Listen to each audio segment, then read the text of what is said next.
నమస్కారం. City news తెలుగుకి స్వాగతం. ఈనాటి వార్తా విశేషాలు. ముఖ్యమంత్రిగా బాధ్యతలు స్వీకరించిన నారా చంద్రబాబు నాయుడికి ఐఏఎస్, ఐపీఎస్ అధికారులు సచివాలయంలో కలిసి శుభాకాంక్షలు తెలిపారు. వారికి ధన్యవాదాలు తెలిపిన సీఎం కొద్దిసేపు వారితో మాట్లాడారు. ఈ సందర్భంగా ముఖ్యమంత్రి మాట్లాడుతూ 1995లో నేను మొదటిసారి సీఎం అయ్యాను. నాడు నాతో పనిచేసిన వారిలో కొందరు నేడు ఇక్కడ ఉండి ఉంటారు. 4వ సారి ఇప్పుడు సీఎంగా బాధ్యతలు తీసుకున్నాను. రాష్ట్రంలో నేడు చేసిన దారుణమైన పరిస్థితులు ఎప్పుడు చూడలేదు. ఐఏఎస్, ఐపీఎస్, ఐఎఫ్ఎస్ అనేవి అత్యంత గౌరవప్రద ఉద్యోగాలు. ఒక రాష్ట్రంతో సంబంధం లేకుండా వివిధ రాష్ట్రాల నుంచి నియామకం అవుతారు.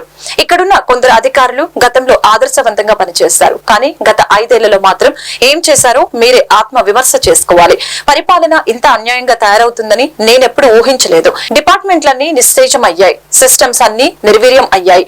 గత ప్రభుత్వంపై ఎప్పుడు చూడనంత ఫ్రస్ట్రేషన్, కసి ప్రజల్లో వచ్చిందంటే కారణం 5 ఏళ్లలో జరిగిన దారుణాలే. ప్రజాస్వామ్యంలో ప్రజల అభీష్టం మేరకే ఎవరైనా పని చేయాల్సి ఉంటుంది. నాకు జరిగిన అన్యాయం గురించి నేను మాట్లాడటం లేదు, ఎప్పుడు మాట్లాడను కూడా. కానీ రాష్ట్రానికి జరిగిన అన్యాయం గురించి నా బాధ. పరిపాలన గాడిలో పెట్టే విషయాల్లో కొన్ని నిర్ణయాలు తీసుకుంటాను. త్వరలో మళ్లీ అందరితో మాట్లాడతా, పాలనను చక్కదిద్దుతా అని ముఖ్యమంత్రి చంద్రబాబు నాయుడు వ్యాఖ్యానించారు. అందరికీ నమస్కారాలు. నక్సల్ ఉంటే ఫస్ట్ టైం 95లో సీఎం అయ్యాను. Some of the officers are working at that time. మీరు కొంతమంది 4th టైం. కానీ ఇప్పుడు కూడా నాకు ఇంత కన్సర్న్ కలగలేదు. First time I'm concern. Administration, all India services కానీ అటు ఐపీఎస్, ఐఏఎస్ లేకపోతే IFS, most respectable services. National integrity కోసం కూడా ఒక స్టేట్ ఆఫీసర్స్ కాకుండా డిఫరెంట్ స్టేట్స్ నుంచి అలొకేషన్ ఇస్తారు.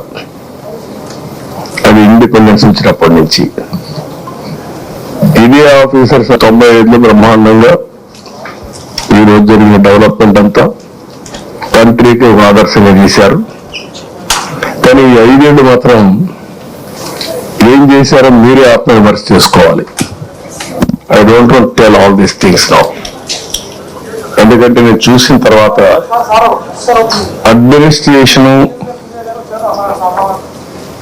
ఇంత అన్యాయంగా తయారవుతుందని నేను ఎప్పుడు ఊహించలేదు. డెవలప్మెంట్ కూడా నేను చూస్తున్నాను, నేను చూస్తున్నా.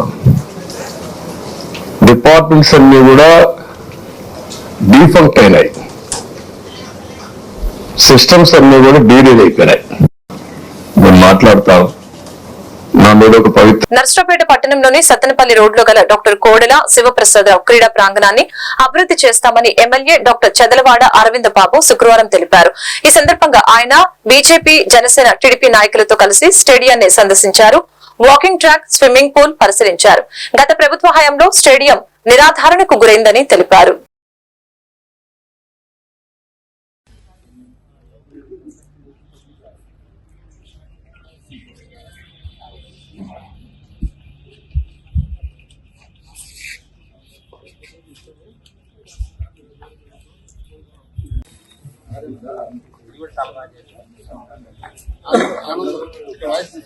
ఇక్కడ తీసుకున్నాం.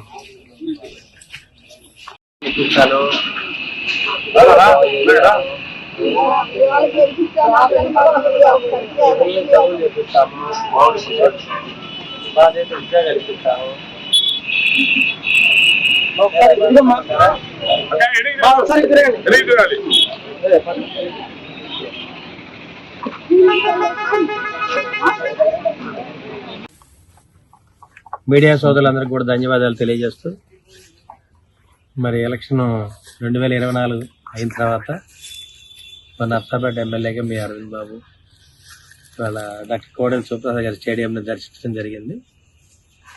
మరి 5 ఏళ్లుగా పాడుపడిన ఈ స్టేడియం, మరి ఇక్కడ ఉన్న కమిషనర్ గారు కానీ, మరి తెలుగుదేశం పార్టీ నాయకులు అందరూ కూడా, జనసేన, బీజేపీ వాళ్ళు కూడా రావటం జరిగింది. ఈ స్టేడియాన్ని దగ్గరుండి బాగు చేయించుకోవడం అనేది మన కర్తవ్యం. మరి దాన్ని కమిషనర్ గారికి చెప్పడం జరిగింది. మరి రాష్ట్రంలో ఉన్న మంచి స్టేడియం ఇది. డాక్టర్ కోడెల గారు ఇది ఆయన బ్రెయిన్ చైల్డ్, దగ్గరుండి దీన్ని కట్టించుకోవడం జరిగింది. మరి ఇక్కడున్న వాకింగ్ ట్రాక్ కానీ జిమ్ కానీ, అదేవిధంగా క్రికెట్ స్టేడియం ఉంది, అదేవిధంగా వాలీబాల్ స్టేడియం ఉంది. మరి ఇక్కడ చూస్తే మరి స్విమ్మింగ్ పూల్ ఒకటి ఉంది. స్విమ్మింగ్ పూల్ దాదాపు 4-5 ఏళ్ల నుంచి కూడా పాడుపడిపోయింది. మరి ఇంత మంచి స్టేడియాన్ని బాగు చేసుకోవాలన్న బాధ్యత మనకుంది కాబట్టి మరి పార్టీ సీనియర్ నాయకులు, కార్యకర్తలు, అదేవిధంగా కమిషనర్ గారు వాళ్ళందరూ కూడా రావటం జరిగింది. తప్పనిసరిగా ఈ స్టేడియంని మరి కోడెల డాక్టర్ గారు ఉన్నప్పుడు ఏ విధంగా ఉందో దాన్ని అదే విధంగా చక్కగా బాగు చేస్తాము. వాకింగ్ ట్రాక్ కానీ మరి ఇక్కడ వాకర్స్ అందరూ కూడా ఎంతో సంతోషంగా వాకింగ్ చేసుకోవడానికి వీలుగా చేసి పెడతాము. అన్ని సదుపాయాలు దగ్గరుండి ఏర్పాటు చేస్తామని మీడియా ముఖ్యంగా తెలియజేస్తున్నాము. మరి అదేవిధంగా ఈ వైసీపీ ప్రభుత్వాన్ని రాక్షస ప్రభుత్వాన్ని ఎందుకు అనేవాళ్ళు అంటే ఈ విధంగా పాడైపోయిన ప్రతి వ్యవస్థను కూడా మనం బాగు చేసుకోవాలి పరిస్థితి వాళ్ళు ఉంది. మరి వాళ్ళు చూస్తే మరి స్టేడియాన్ని బాగు చేసుకోవాలని పరిస్థితి ఉంది. మరి ఇరిగేషన్లో మరి కాలువలన్నీ బాగు చేసుకోవాలి, మేజర్ ఇరిగేషన్ ప్రాజెక్ట్స్ అన్నీ కూడా మరి వ్యవస్థలన్నీ బాగు చేసుకోవాలంటే కనీసం 6 నెలల నుంచి సంవత్సరం పడుతుంది. మరి వీటన్నిటి కూడా బడ్జెట్ కావాలి. తప్పనిసరిగా ఏదో విధంగా బడ్జెట్ రైజ్ చేయించి దుర్గి గ్రామంలోని జనసేన కార్యాలయం నందు పవన్ కళ్యాణ్ కి డిప్యూటీ సీఎం మంత్రి పదవి వచ్చిన సందర్భంగా, అదేవిధంగా రాష్ట్రంలో అత్యధిక మెజారిటీతో తోటి కూటమి ప్రభుత్వం ఏర్పడడం సందర్భంగా కేక్ కటింగ్ కార్యక్రమం జరిగింది. అదేవిధంగా దుర్గి గ్రామంలో డీజే కార్యక్రమం పెట్టి భారీ ర్యాలీ నిర్వహించడం జరిగింది. కార్యక్రమంలో జనసేన మరియు టీడీపీ, బీజేపీ నాయకులు అందరూ పాల్గొని కార్యక్రమాన్ని విజయవంతం చేశారు. నా కర్తవ్యాలను సక్రమంగా నిర్వహించేందుకు అవసరమైన మేరకు తప్ప ప్రత్యక్షంగా గాని పరోక్షంగా గాని ఏ వ్యక్తికి లేదా వ్యక్తులకి తెలియపరచనని లేదా వెల్లడించనని దైవ సాక్షిగా ప్రమాణం చేస్తున్నాం.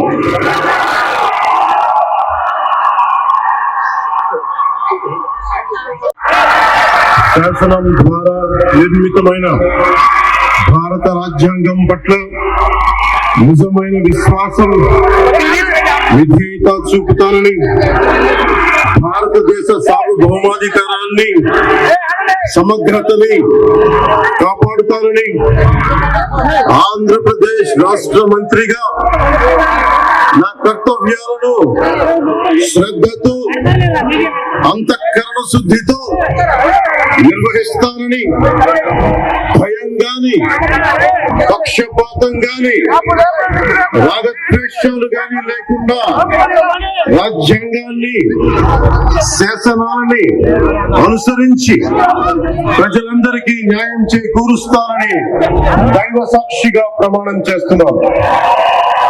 పల్నాడు జిల్లా మాచర్ల నియోజకవర్గం నాగార్జున సాగర్ అంతర్రాష్ట్ర చెక్ పోస్టు వద్ద తనిఖీలలో పట్టుబడ్డ 32 కేజీల గంజాయి. ఈ సందర్భంగా మాచర్ల రూరల్ సీఐ సురేష్ నిర్వహించిన విలేకరుల సమావేశంలో మాట్లాడారు.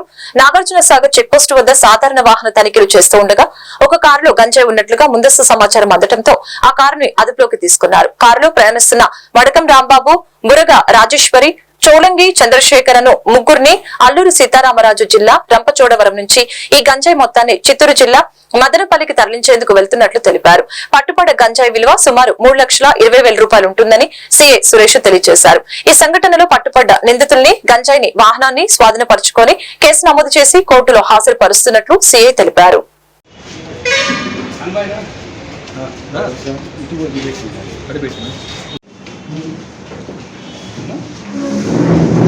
కర్ణాటక బోర్డర్లో ఉన్న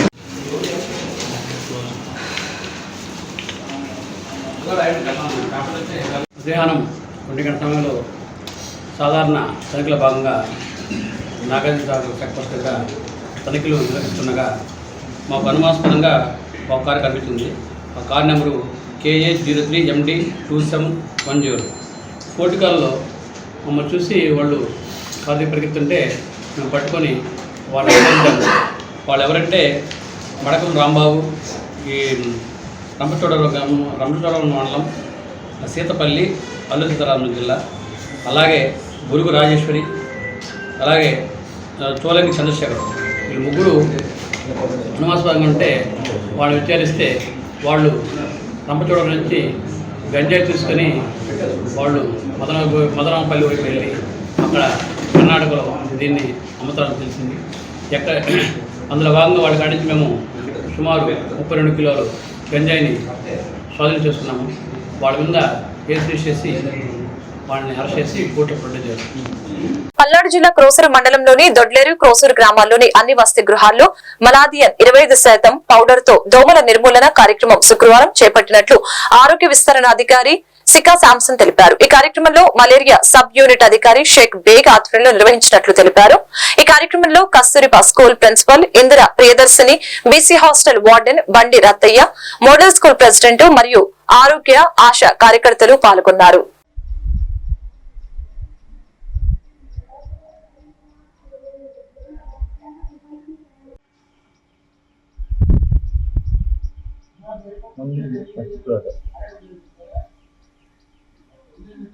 సెన్సార్ వీడియో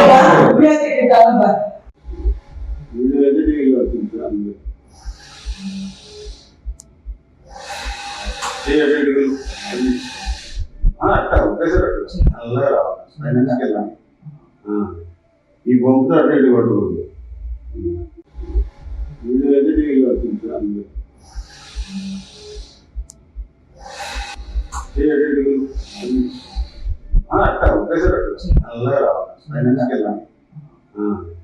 ఈ బొమ్మతో అటు ఇటు పట్టుకోదు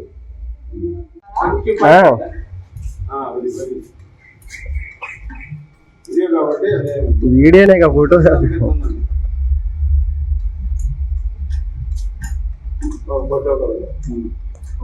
ఈ వార్తలు ఇంతటితో సమాప్తం. మరొక బులెటిన్ మళ్ళీ కలుద్దాం.